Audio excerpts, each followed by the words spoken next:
O Senhor esteja convosco.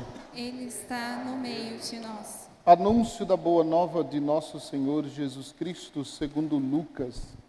Glória a vós, Senhor. Naquele tempo, o Senhor escolheu outros 72 discípulos e os enviou 2 a 2 na sua frente, a toda a cidade e lugar onde ele próprio devia ir. Dizia-lhes: a messe é grande, mas os trabalhadores são poucos. Por isso, pedi ao dono da messe que mande trabalhadores para a colheita. Eis que eu vos envio como cordeiros para o meio de lobos. Não leveis bolsa, nem sacola, nem sandálias, não cumprimenteis ninguém pelo caminho. Em qualquer casa em que entrardes, dizei primeiro: a paz esteja nesta casa. Se ali morar um amigo da paz, a vossa paz repousará sobre ele. E se não, ela voltará para vós. Permanecei naquela mesma casa, comei e bebei do que tiverem, porque o trabalhador merece o seu salário. Não passeis de casa em casa, quando entrardes numa cidade e fordes bem recebido, comei do que vos servirem. Curai os doentes que nela houver, e dizei ao povo: o reino de Deus está próximo de vós. Palavra da salvação. Glória a vós, Senhor. Que as palavras do Santo Evangelho perdoem os nossos pecados. Que assim Que assim seja. seja. Nós celebramos hoje a festa de 2 apóstolos. Ontem celebramos São Paulo, a conversão de São Paulo, né? Quando Paulo caiu do cavalo e fez aquela experiência maravilhosa de encontro com Jesus. E hoje nós celebramos São Timóteo e Tito, que acredita ser 2 discípulos de Paulo. Timóteo, Paulo escreve a segunda carta a Timóteo, já estando na prisão, no final da sua missão, no final da sua vida, escreve a sua segunda carta a Timóteo. E tem uma frase que nós ouvimos do texto tirado justamente da segunda carta de Paulo a Timóteo, o versículo 5 do capítulo 1, versículo 5, diz assim: recordo-me da fé sincera que tens, aquela mesma fé que antes tiveram tua avó, aí cita o nome dela, Loide, e tua mãe Eunice. Sem dúvida, assim é também a tua. Eu achei impressionante esse detalhe. Se Timóteo é um homem de fé, Paulo designa esse ser um homem de fé a também a sua avó e também a sua mãe. Então, por isso Timóteo é então este discípulo de Jesus, né, que se tornou discípulo de Jesus por aquilo que Paulo anunciou. Eu fiquei cá pensando com os meus botões quando eu ouvi de novo essa expressão.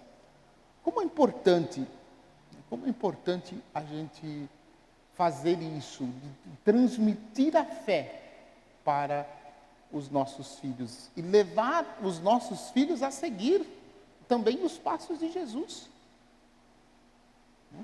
Porque dadas as complicações que nós vivenciamos, ou as crises, ou a crise de fé que nós vivemos nesses nossos tempos, eu me pergunto se os filhos dos nossos filhos serão cristãos.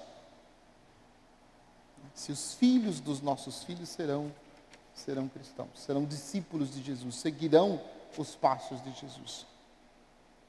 Dada a dificuldade que nós vivemos e dada a crise que nós vivenciamos, eu penso que esta deveria ser uma preocupação de todos nós, porque do jeito que andam as coisas, é bem possível que os filhos dos nossos filhos não sejam mais cristãos, que sigam né, outras crenças e não sejam discípulos de nosso Senhor, ou que não tenham mais fé. Então, isso um pouquinho sobre Timóteo. Depois, né, a opção que seria também da leitura que fala justamente da carta de São Paulo a Tito.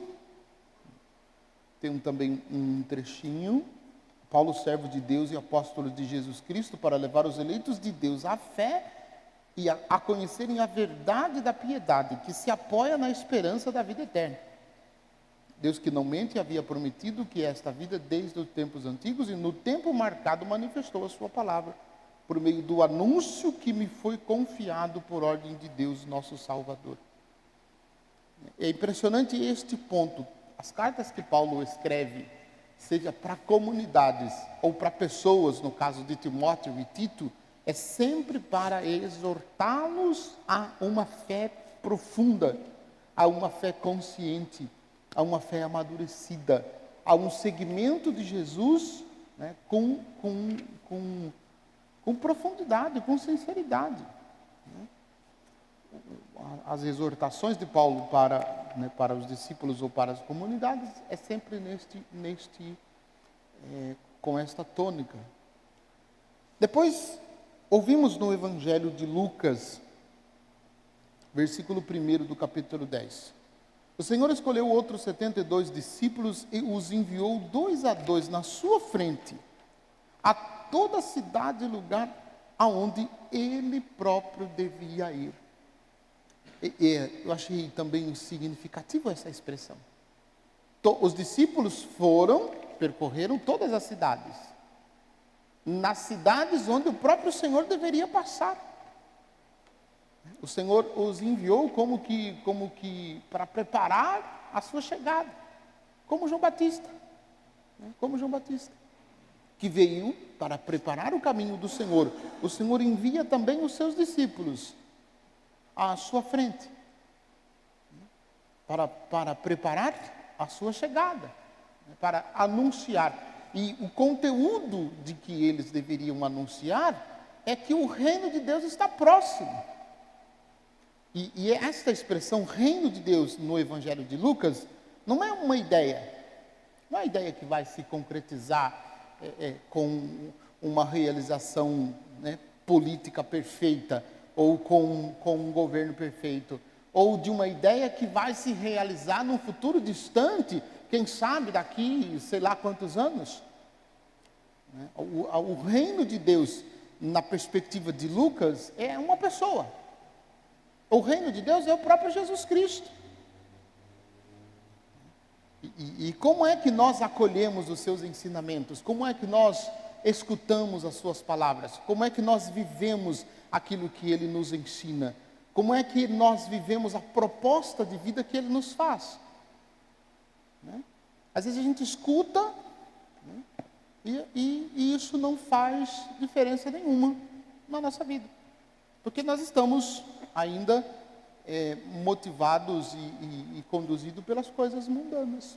Então é preciso prestar atenção no anúncio que os discípulos de Jesus fazem de Jesus, porque os discípulos estão preparando a chegada de Jesus, né? E o Senhor, ao chegar, precisa encontrar o nosso coração preparado para que a sua palavra possa penetrar em nosso coração e mudar a nossa vida, levar-nos à conversão e uma adesão consciente e sincera daquilo que Jesus, nosso Senhor, nos anunciou. Que busquemos com atenção e deixemos que suas palavras transformem o nosso coração. Louvado seja nosso Senhor Jesus Cristo.